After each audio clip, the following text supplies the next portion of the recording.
Hello, everybody, and welcome back to the Love Aspect podcast. This is the third episode. We hope that, wherever you're listening from, that you're doing well today. Yeah, definitely. It's a beautiful sunny day here. Me and Hannah are both having a great day where we are, and we hope the same to you, wherever you are. Yes, hopefully, you'll be having a good time too. Now, for today's episode and for the next kind of upcoming episodes, we're going to be answering some relationship questions. And, we'll give our input as to what we think the answers are.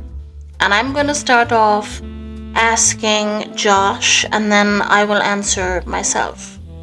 So, grab your cup of tea, snuggle down, get ready, and we'll get into it.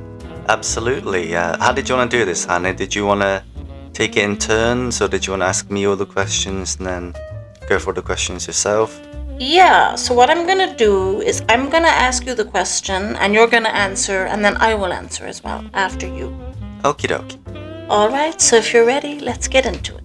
I'm ready. Question number 1. How do you feel about the current state of our relationship?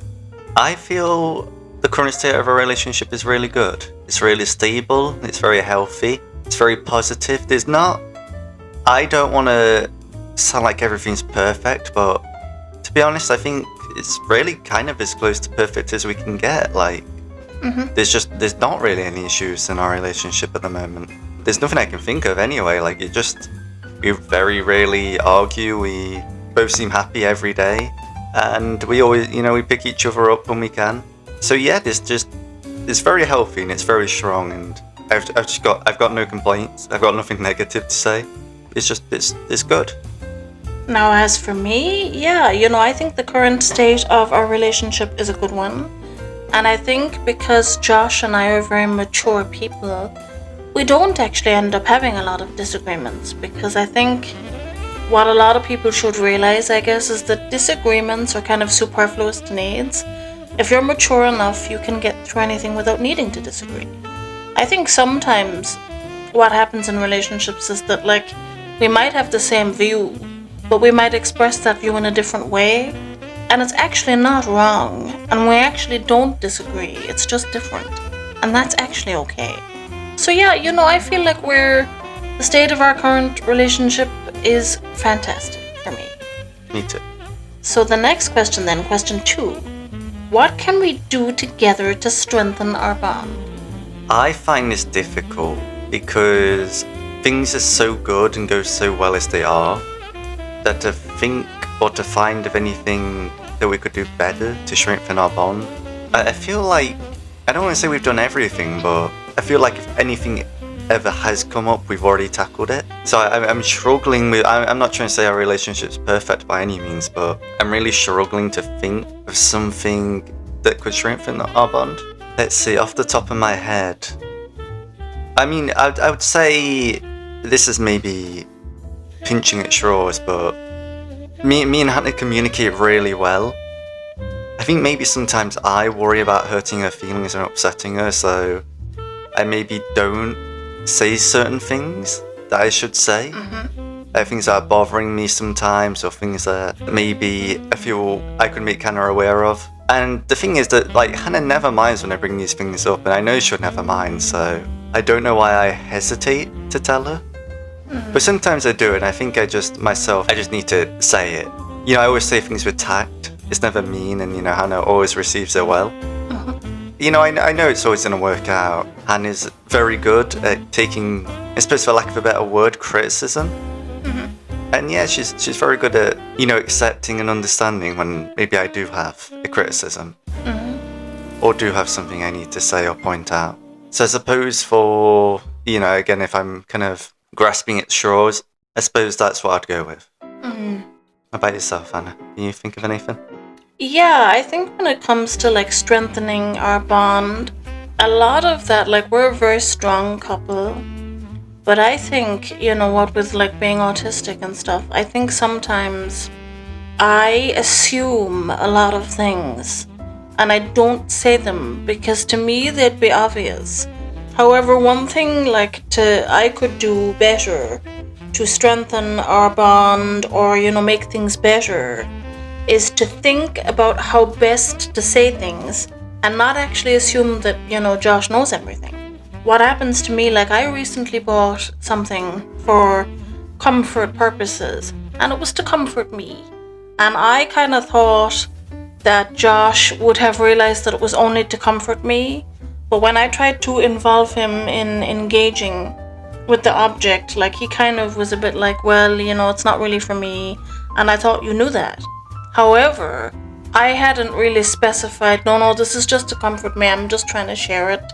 Sometimes, for example, I can think like, oh, because something is comforting to me, it's obviously going to be comforting to everybody. And that's actually not accurate. I should be a little better with how I say things. This is nothing sexual, by the way, people. This is a very innocent thing. Oh yeah, it's totally innocent, don't worry. Actually, it's a doll, if people must know. It's just a doll that gives comfort. And I think like people, it just depends like on how, people say things. Like for example, Josh is working on improving the way he chooses to say things that are, like he'll say things and he's learning to not say things with such a serious tone that are not serious at all. And as for me, I have to learn to better word what I want to say and to not always be so afraid. Because sometimes I find I'm very nervous about, saying the wrong thing or offending Josh, and I get very in my head. And instead of doing that, a good way to strengthen our bond would be if I just actually said it like it was. And then if it offends, I can deal with that after. More often than not, I'm totally in my own head. And it's not going to wreck anything. I need to just quit overthinking everything. It's quite fine, and that's a good way to strengthen your bond. And to have, good, honest, and open conversation. The thing is, like, we're very good at doing that. We're very good at having the honest and open conversation. It's just sometimes when it comes to saying things, I'm not always as forward as I should be. Because then there's just a lot of misunderstanding for no good reason. Now, that's just what I think. No, that's fair. I think that's fair. And it's nice that you recognise that, and it's not your fault by any means. Good communication is key, It sure is. And now on to question 3.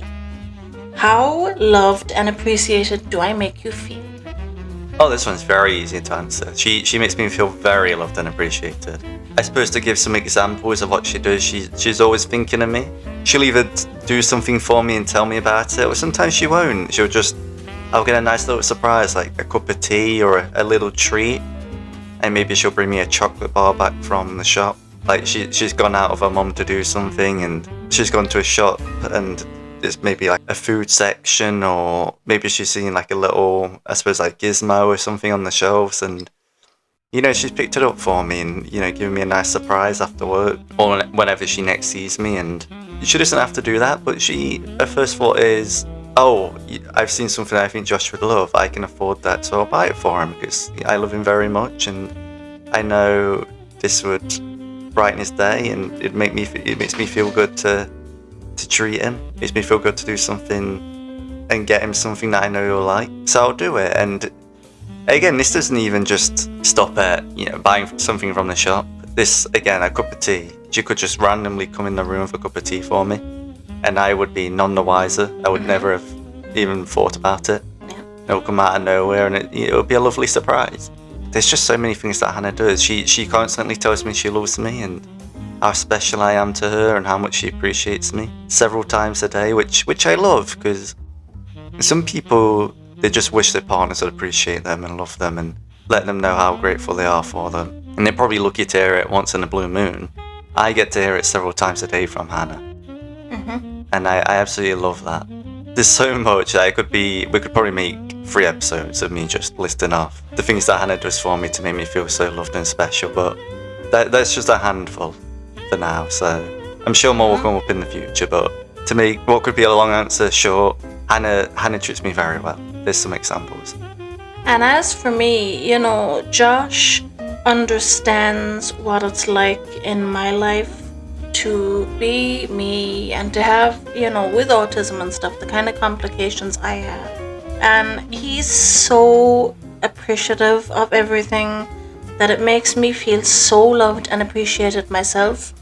Like, I've been before, I guess, in my early 20s and stuff, in relationships where, like, the guy would assume, shall we say, that, like, I would automatically just do things for them, either just because I'm a woman or otherwise.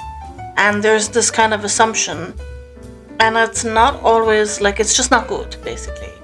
And I have always thought in my head, from working previously now and stuff, that when somebody comes home, I want someone to come home and feel immediately relaxed. I want them to walk in the door and just feel calm and loved. I want them to come back, have a really nice warm meal on the table, appreciate them, show them that you love them. And enough people are not cooking for their partner. That's an extreme way in my book to nurture your partner and to love them.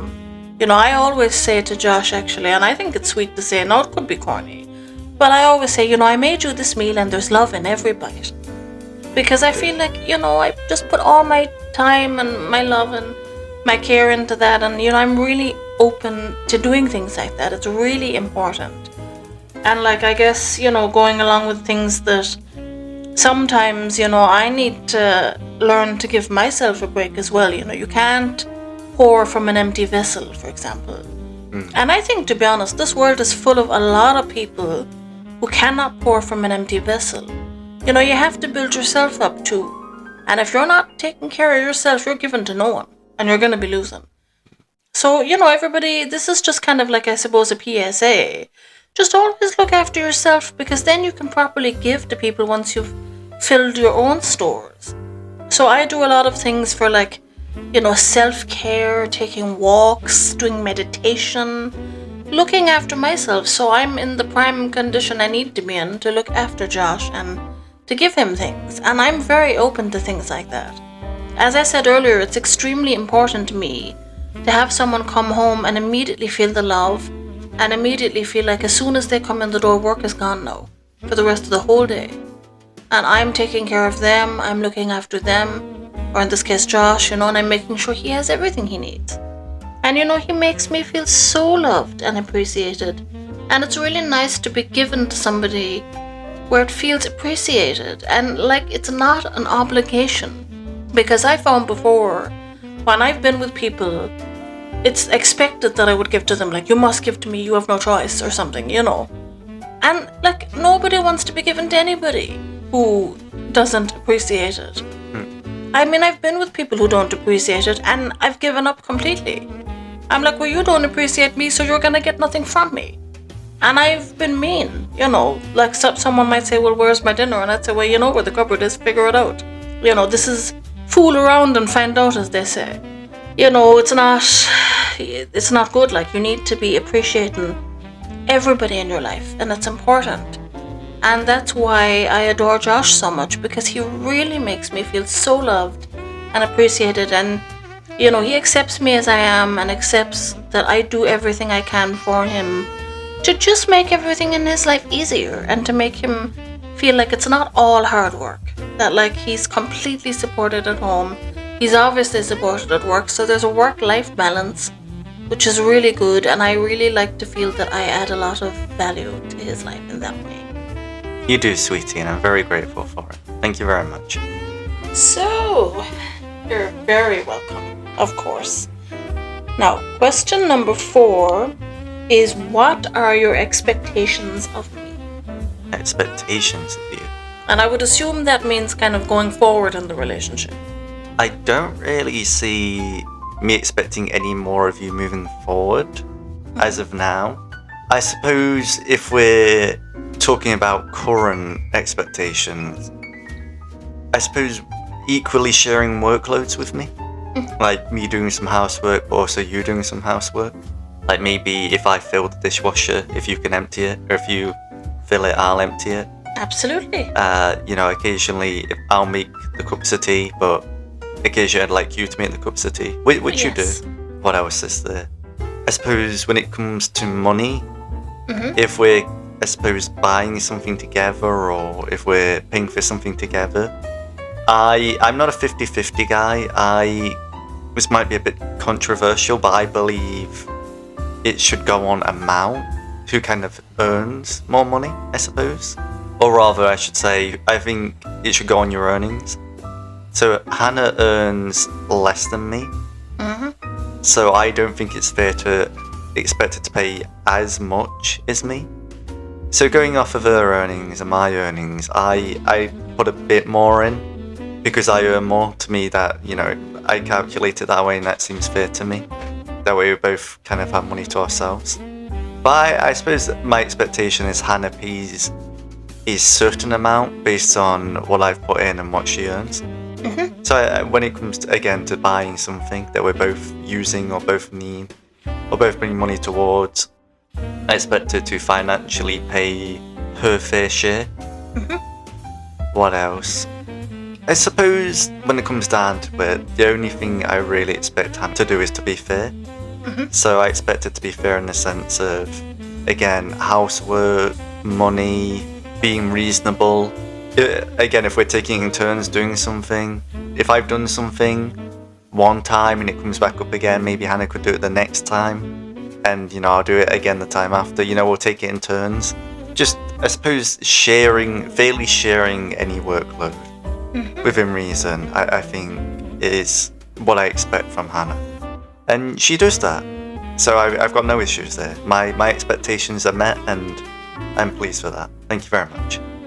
So yeah, in terms of my expectations of you, like my expectations of you kind of fall back on myself because I do have an expectation to do with myself whereby if I don't understand something, I need to work more on voicing that to you so that you'll understand, okay, I asked Hannah maybe to do something.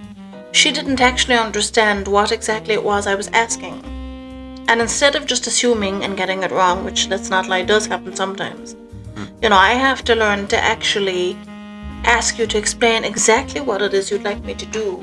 And I have to realize, like, there's nothing wrong with that. You know, misunderstandings happen all the time.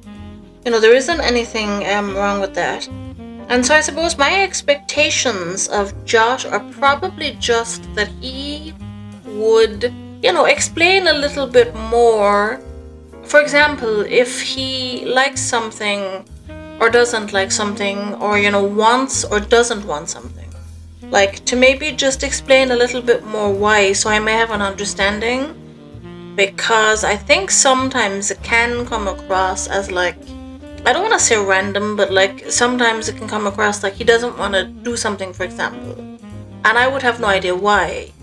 So maybe, like, you know, just a little more clarity on that. Like, does he not want to do it because he doesn't like it, or because he had a bad experience with it in the past, or is it because, you know, he's not interested, or, you know, would he like to do it at a different time?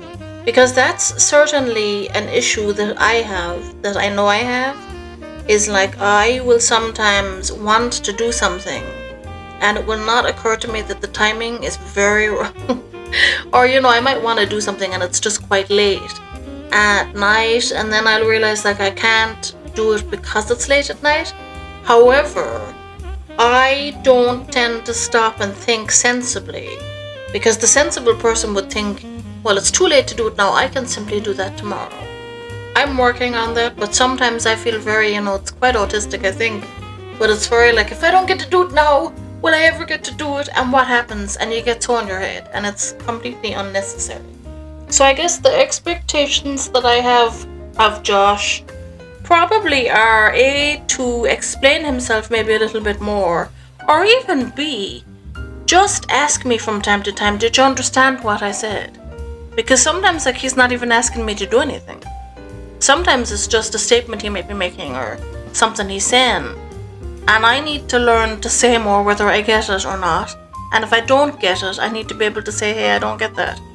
And likewise, you know, he should ask just a bit more. But, you know, that's the only expectation I have, because every other expectation I do have, you know, Josh meets nearly every expectation, really. You know, I mean, there's not all that much you would have to do, expectation-wise. Yeah, I can definitely work on those things. I think, like, some of what you were saying kind of loops back to question 1 and what I was saying. I believe it was question 1. Sorry if it wasn't. but the me not speaking up in case I hurt your feelings or upset you, and that is a me issue. So yes, I agree, and I should work on that and be better at that. So I'll definitely take that into account and try harder. Definitely, that's good. And I suppose this kind of leads into a little bit maybe question number 5, which is how do you prefer to handle conflict? For me, it's really just talking it out. Just two people sat down, they both got your full attention. Because a bit of a pet peeve of mine is when I'm trying to talk about something important with someone and I really want them to listen and take in what I'm saying to them, but they're doing something as I'm trying to talk to them. Like maybe they're on their phone or they're cooking or just not giving me their full attention, because I don't want misinformation to be out there, I suppose. Like I don't want someone to misunderstand what I'm saying or only take in part of what I'm saying and completely miss, I suppose, the important parts or some of the important parts, and end up doing them because they didn't pay full attention to what I was saying. So for me, I really want to just sit down with someone, give me their full attention, and we just talk it out politely. They get their say, I get my say, we come to some kind of conclusion where we're both as happy as can be, or what needs to be done is done in the best way it possibly can be for us. So for me, it's just sitting down and having a civil talk and trying to find a conclusion that works for us both as much as possible. How about you, Hannah? Well, as for me, definitely growing up, I had a very different idea of what conflict was, because I spent a lot of time with my grandmother, and she would always say to me in a quite old-fashioned way that if you're with a guy that you're dating or that you love, and if you're doing everything right and he's happy, that's the most important thing. So her viewpoint was that the man should be happy, really, and it's not all that much about how you feel, because, she was working from the mindset that the man is the provider. So he provides from the home, and, as long as he's happy, that's all that matters, and if you're not happy, that's a you problem. So I grew up hearing that a lot, which, to be honest, impacted how I dealt with relationships later in my life. I was at one point, I was in a bad relationship and it wasn't working out. But I was doing something I didn't like because I thought it was making the guy happy, and that's what it involved, which was not accurate. I had to learn that. And I think a lot of the time, because my grandmother would also say, don't ever go to sleep on an argument. Now with that, I do agree with her. It's not healthy to go to sleep on an argument. And I recently did it's like an online quiz where you find out what your attachment style is. And I was not at all surprised to discover I'm securely attached. I believe in the way of handling a conflict. It's definitely dependent on where you are and what you're doing. I feel a lot of conflicts with people get worse because they're choosing the wrong time to speak to somebody. And if you can see that someone is busy and they're doing something and this person is not going to be able to give you their full attention, don't speak to them at that time. Pick a better time. I agree. And when it comes to conflict, now to be honest, this is a reality of life. It's not something I love, but that's just the way it is. In a situation, both people are accountable, whether they like that or not. I think in a conflict, there'll always be somebody that did something wrong. However, both are still accountable. So for example, if Josh doesn't, put down the toilet seat or something, I'm accountable for allowing him to continue to do that and not saying more often, put down the dang toilet seat. He's accountable because he did it, but I should have been more on top of it. Now to be honest, Josh doesn't do that. It was just a random example. However, handling conflict is not something that we have to deal with a lot, because Josh and I have so much in common and we get on so well together that we don't really need to have many arguments. It's not necessary. And I think there's a misconception in the world with people saying, if you haven't had a real argument, do you truly know the person? Which in itself implies that you should be arguing with somebody. And to be honest, if both of you are mature and sensible enough, arguments do not come up all that often, or conflicts, and things can get maturely resolved. And it's actually, important to sit down and have an adult conversation and speak like an adult. If I'm having an issue with something that Josh is doing or not doing, as the case might be, I need to say to him, you know what, I'm not okay with this, and we need to get through this. How can you better improve what you're doing so I don't have to be annoying myself and you by continuously saying you're doing this and I don't like it and it's causing an argument? How can I best, deal with this in a way that supports us both? And a lot of the time, it's miscommunication from people. People are not speaking properly. As I said before, not at the right time. You have to have these talks at the right time. It's very important. Like, one of the bad habits I have is, like, before we were going somewhere and the plan I had didn't work out. And instead of realizing, okay, look, the plan I had didn't work out, let me think for a second, breathe, and plan a proper route to get to where we were going. Instead of doing that, I immediately turned to Josh and essentially, in my panic and stressed out mode, I guess, kind of screamed at him and said, like, why are you not better than me? I suck right now. Why are you not better than me? Why don't you know everything I don't? Now, to be honest, I'm aware that this sounds extremely ridiculous. And for those of us that might be in denial, that is ridiculous. No one is going to know it all, and we need to get real. Who's going to know it all? I mean, my behavior was completely irrational. And I completely see that. And, his response was, in a very gruff way. He kind of said, I don't know, get off my back kind of thing, essentially. Not in those exact words, no, but that was the essential gist of it. And directly after that, the funny part, it's kind of funny to me now, I suppose it wasn't at the time, but directly after that, I grabbed him in a big hug and started sobbing and said, what kind of person shouts at somebody? Like, I'm so sorry that I shouted at someone. But, we had a talk about it and it worked out. And definitely having like an adult conversation about this was very important.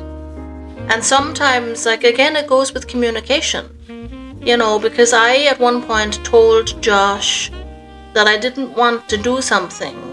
Actually, it was, I think, we were going to a bank in the UK. And I think I had said, like, I don't want to go to the bank. I'm not in the mood for this. But he needed to go in for some reason. And I just thought, to be honest, I'm in a part of the UK. I don't really know where I am. This is a hot mess. And then the thing that I did wrong is that we then passed that he needed to go into. And I kind of said, oh great, there's the bank, you can go in. Did I in any way communicate with him that this would have been the wise choice? No, I didn't. And that caused a bit of conflict as well, because of course Josh was left in the lurch kind of going, what the hell is going on? You said that you didn't want to go. And now you're telling me it's okay for me to go. And before I have the chance to respond as to whether I want to go or not, you've said I can go and walked off. Now that was really bad on my part. I was totally oblivious. I totally didn't see how silly it made me look and probably made him feel. Like, just dealing with conflict is all about being clear, picking the right time, sitting down and communicating properly. Like, there's nothing worse than, seeing two adults act childishly by, giving each other like the silent treatment like idiots, and nothing gets resolved. Sometimes, it's about your pride, and sometimes you have to say, you know what, I'm not always right. Because you're not always right all the time. And sometimes you're wrong, and you need to, it's a lot of introspection, and you have to look at yourself. How is the way I was raised impacting how I deal with conflict? When I was growing up, in the home, there wasn't hardly any conflict, really. I mean, I grew up in a wonderful home with hardly any conflict of any kind. And I learned how important it was to deal with conflict in a mature and responsible way. When I was a child, I got bullied all the time. And people, would curse me out and say bad things about me. And I used to go crying to my mom, and I really didn't understand why people were so nasty. And her reply always was, yeah, but logically speaking, you know that you're not what they say you are because you can't be. That means something else. You can't be what they say you are. And I don't think she kind of realized quite how whatever these people were saying impacted me. And it took me years to realize, I guess, that like I was also complicit in not standing up for myself. And it's all about levels. If your level is on the floor, guys, you're gonna take crap from everybody left, right, and center. But if you believe in yourself and you have a high standard, like I have now, it's quite different. Nobody could really say anything to me now because my level is too high. And in the end of the day, the person doing the wrong thing, they end up looking bad. And most people that do things like this are desperate. They have their own issues in their lives. They're jealous or they're bored or whatever it is, but it's a them issue. So definitely, if you're having conflict of any kind, dedicate time to speak about it. And if you want, take 10 minutes. Say, we're going to take 10 minutes now. The phones are going to be away. We're going to have a conversation. And along with that, it's also important to listen, to hear what the person is saying, and do not listen to respond. I used to do this when I was younger. I would listen to respond. And while the person was talking in my head, I would be thinking the whole time of how I can respond to them and what they're saying, instead of taking a breath and actually hearing them. Because hearing somebody is extremely important and is probably one of the main things in a conflict which goes wrong is when people are not heard. You have to hear somebody. And even if it turns out that they're wrong and their viewpoint isn't maybe correct, you still need to hear them. It's about making the other person feel valued and heard and understood. And it's only then that you can calmly and collectively resolve any kind of conflict. Now, as I said, Josh and I are quite lucky that we don't have much, if any, conflict.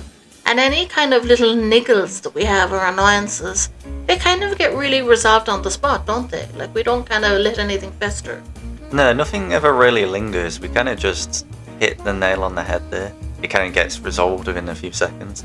I mean, it doesn't even get the chance to become a thing. It gets sorted again in a few seconds, and we just go on happily from there.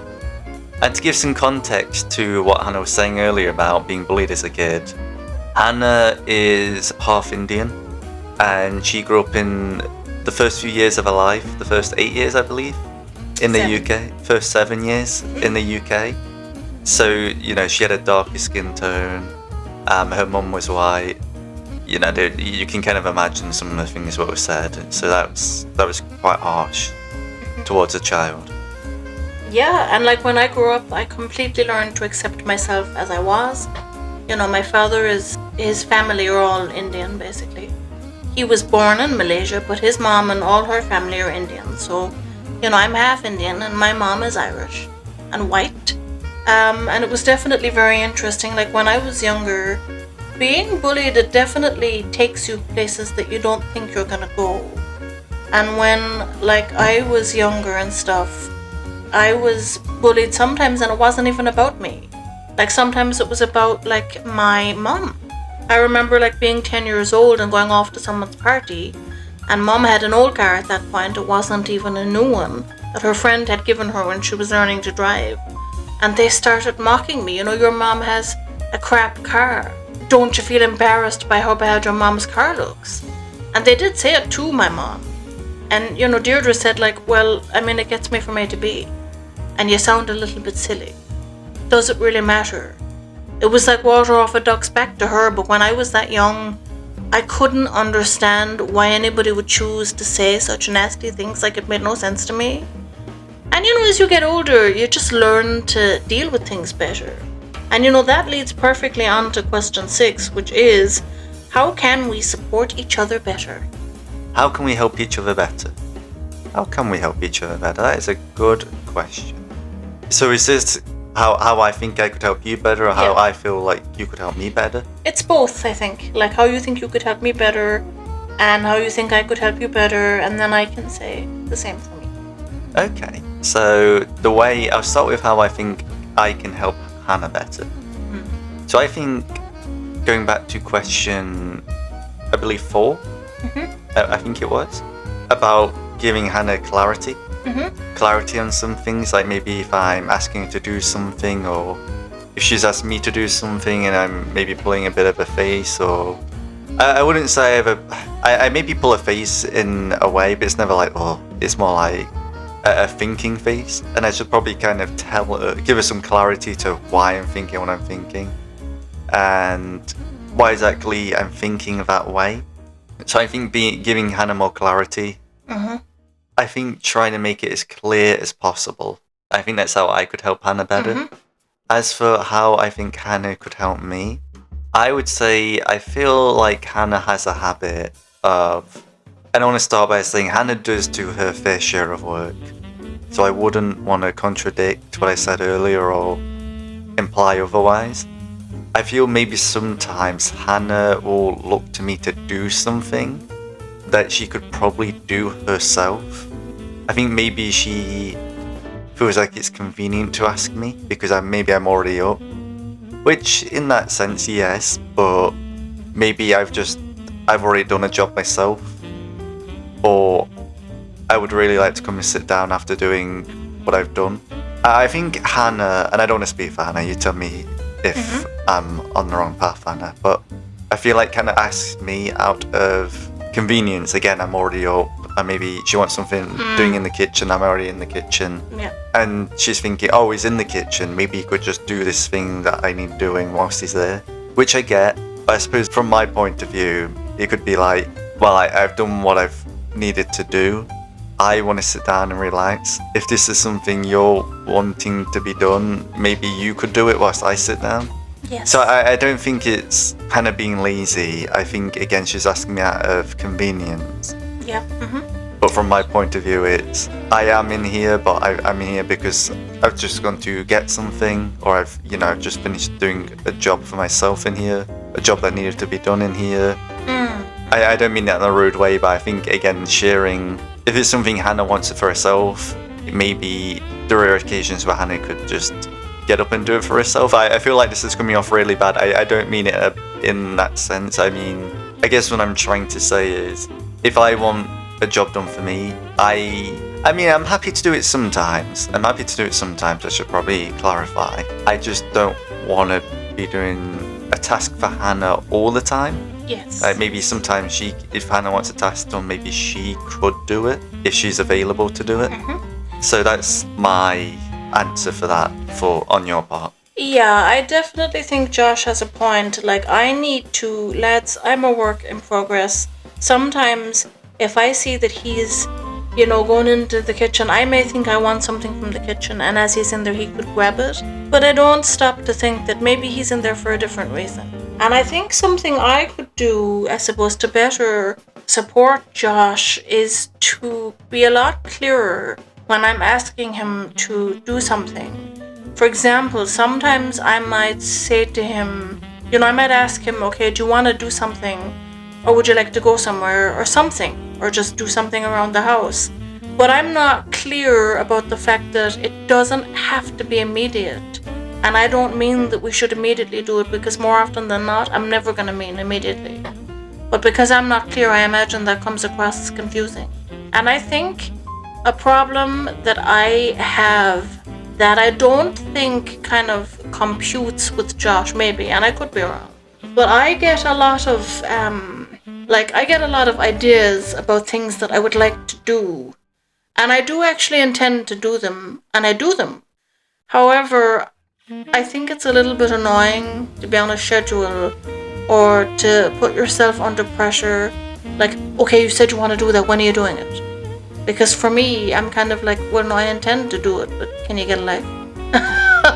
And stop hounding me about it. Like, I will do it, but, so I need to get a bit better at that myself. And I think in future, like, what I'm probably going to do is I'm just going to say that I want to do something when I'm closer to actually being able to do it. Because I imagine that would help Josh. I imagine Josh probably gets a little confused with me saying, that I want to do stuff if it's not then immediate, because why would you mention it, if it's not immediate? So, and how can he make things, I suppose, better for me? Well, he's already working on the way that he chooses to phrase what he needs to say, because that was definitely one way he could make things better for me, and he's doing it. He's learning to say that he would like to say something without it always sounding as though he has something upsetting or negative to say, because as I said in a previous episode, it's obviously, it's rare that it's ever anything sad he needs to say. Normally it's actually quite regular, he just doesn't phrase that correctly. And other than that, like, to be honest, Josh is really very good, and he supports me the best way that he can. And I'm always so grateful for that, And I think sometimes as well, like, I get very in my own head about a lot of things, and Josh is excellent at being able to support me and pull me out of my own head, I guess, and kind of say, look, I'm here. I support you, and it's okay to discuss things with me. And, he makes it really easy to discuss kind of things I might be afraid of, or fears I might have, or things I might not be comfortable with. And I always, appreciate the fact that it's always a safe space with him for me to discuss anything. Nothing is ever, TMI and that kind of thing. So it's really, really good. Yeah, Hannah's very good for being there for me as well, which I really appreciate. Now, question 7. What do you love most about our relationship? Oh man, do you have all day? I could spend ages on this question. I love the understanding, the neutralness, and the respect. I suppose to clarify on that, we're both very loving people, and both very intimate people, with the physical touch. So I get more than enough hugs and cuddles from Hannah. I get more than enough kisses from her. I get more than enough positive affirmation from her. And I'm always hearing how much she loves me and appreciates me. And I love that. I love hearing that. I love, again, being intimate with her, the way that we are, with the physical touch. That's something that's very important to me in relationships. And I'd say there are a lot of relationships I've never had that, or I've had it not to the extent that I would like. And to be honest, maybe I like it more than the average person. And that's where Hannah's so great, because she gives so much more in that sense than the average person. And that suits me very well. That's something I need in a relationship.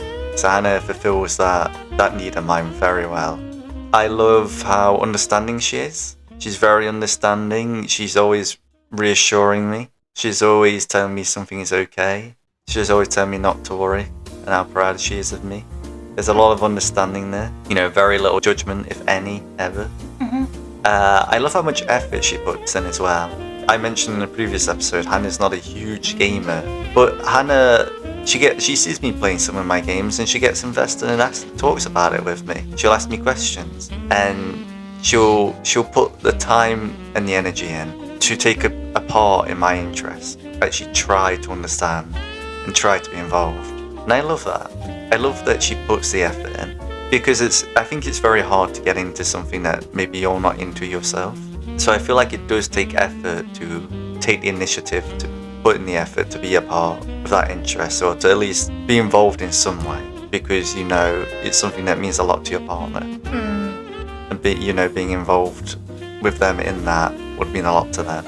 I'll leave it there, because there's so much I could say about Hannah. She's so very giving, and there's so many great things about her. And I couldn't say enough good things. Oh, thank you, sweetheart. You're welcome.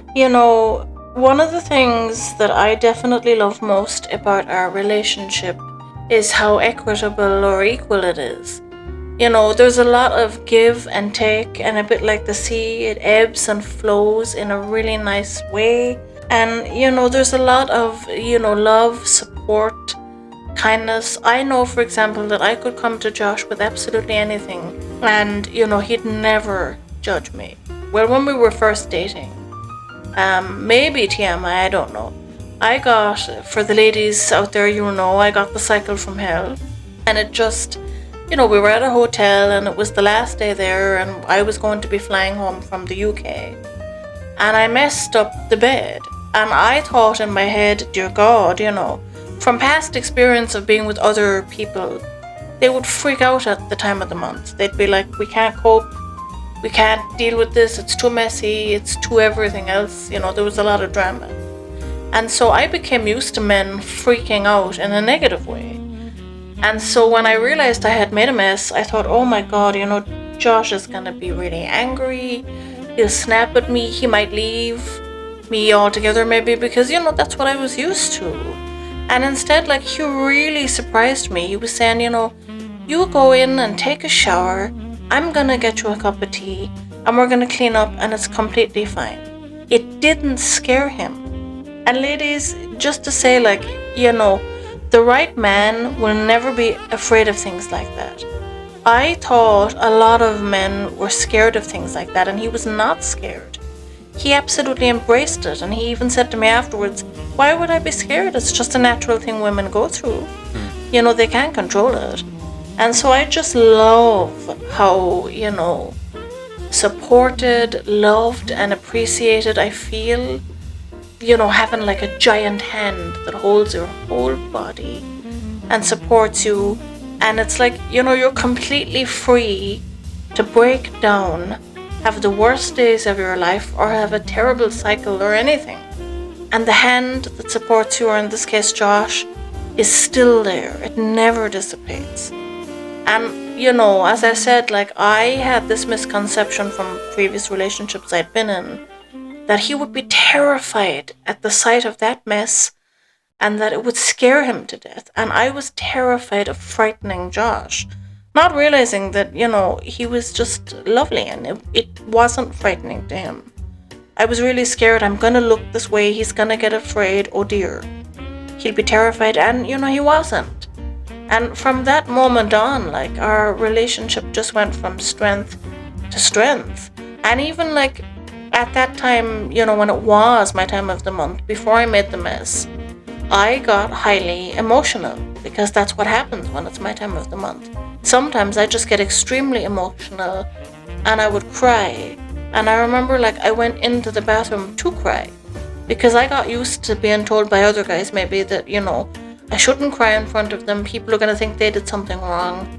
Or in the case of one of my ex-boyfriends, he told me, don't cry because it makes me cry, because I panic thinking I've done something wrong. Which in turn only served to confuse me, and I did end up saying, you did nothing wrong. Nobody's done anything wrong, it's just the hormones, that's just what it is. And I remember Josh kind of almost feeling offended, and I remember thinking, what's his deal?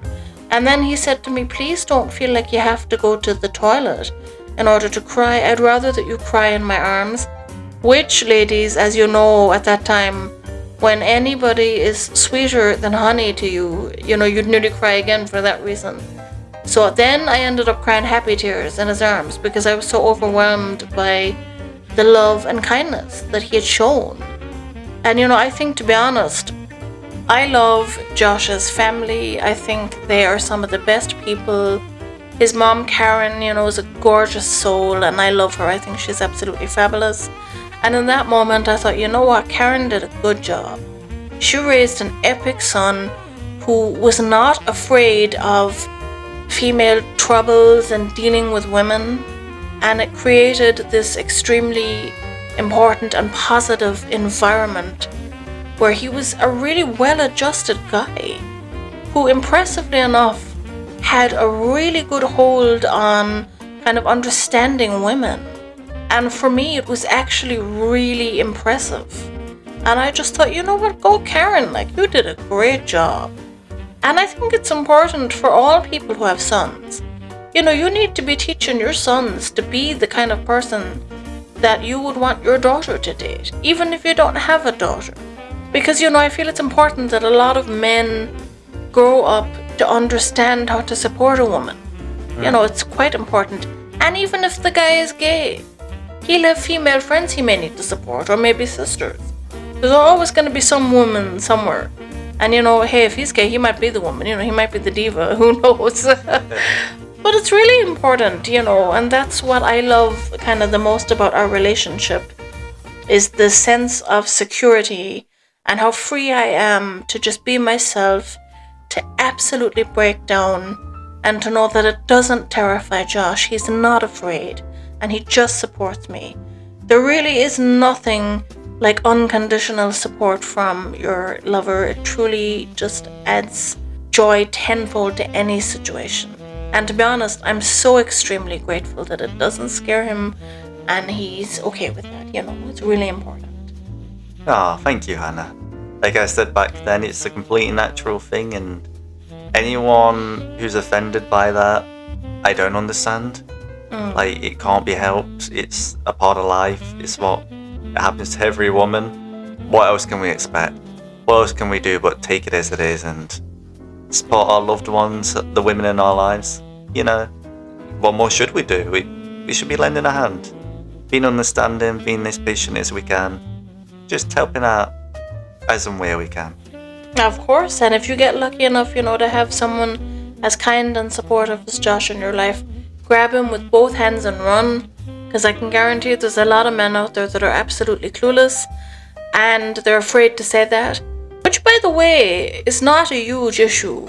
As well, I think we have to be kind of understanding. If a man has been raised in a conservative home, or a home that had, in my opinion, silly parents who didn't train him for what to expect when he grows up, how can we expect these kind of people to be understanding? I think every day is a school day, and we're all learning, and it's perfectly fine as a man to admit, I know nothing, please teach me how I can best help you. I mean, for example, like Josh asked me how he could best help me. And then he blew my mind because he went and got me, by the way, ladies, this is, you're going to need this because it's the most helpful thing ever. He went and got me a specialized heat belt for that time of the month.